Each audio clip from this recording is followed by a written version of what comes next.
Hi friends, good morning. Welcome to my channel. तो friends, आज मु सकाळू सकाळू कौन कौन सब फूल तोलिकी रखी पूजा करने। तो चलतु आपण मानक मु देखौची।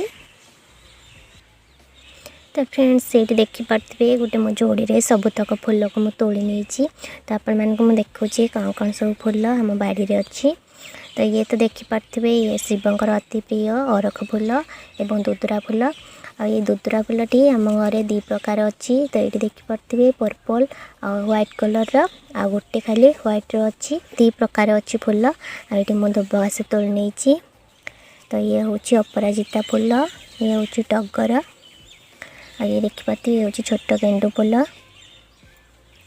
मंदार तो दी प्रकार फुटुची। तो घरे 5 प्रकार मंदार गछ लगा जाइए। तो ये देखिपे ये हूँ रेड कलर टी। तो यहाँ हूँ पिंक कलर। यहाँ बहुत बड़ बड़ फूलटी। आठी मु तोड़ी नहीं बेलपत्र आ दुबघास तोड़ी नहीं। तो ये सब आम बाड़ी सब किसी फूल लगा जाइए। आ पूजा करने आभेलेबुल आमको फूल मिल जाए सकाळु सकाळु। तो देखिपे केते सुंदर सब फूल फुटी सब तोड़ी नहीं मु।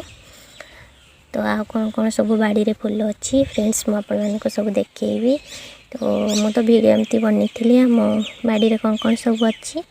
तो आप मैंने चाहिए मो वीडियो जाकि देखिपारे। तो फ्रेंड्स, ये सब आपण मानक देखिए केमती लगला निहाती कमेंट रे जणैबे। आशा करछि आपण मानक भल लागिथिबो। भल लागिथिले निहाती गोटे लाइक करेंगे, नथिले मो चैनल को सब्सक्राइब करनेबे।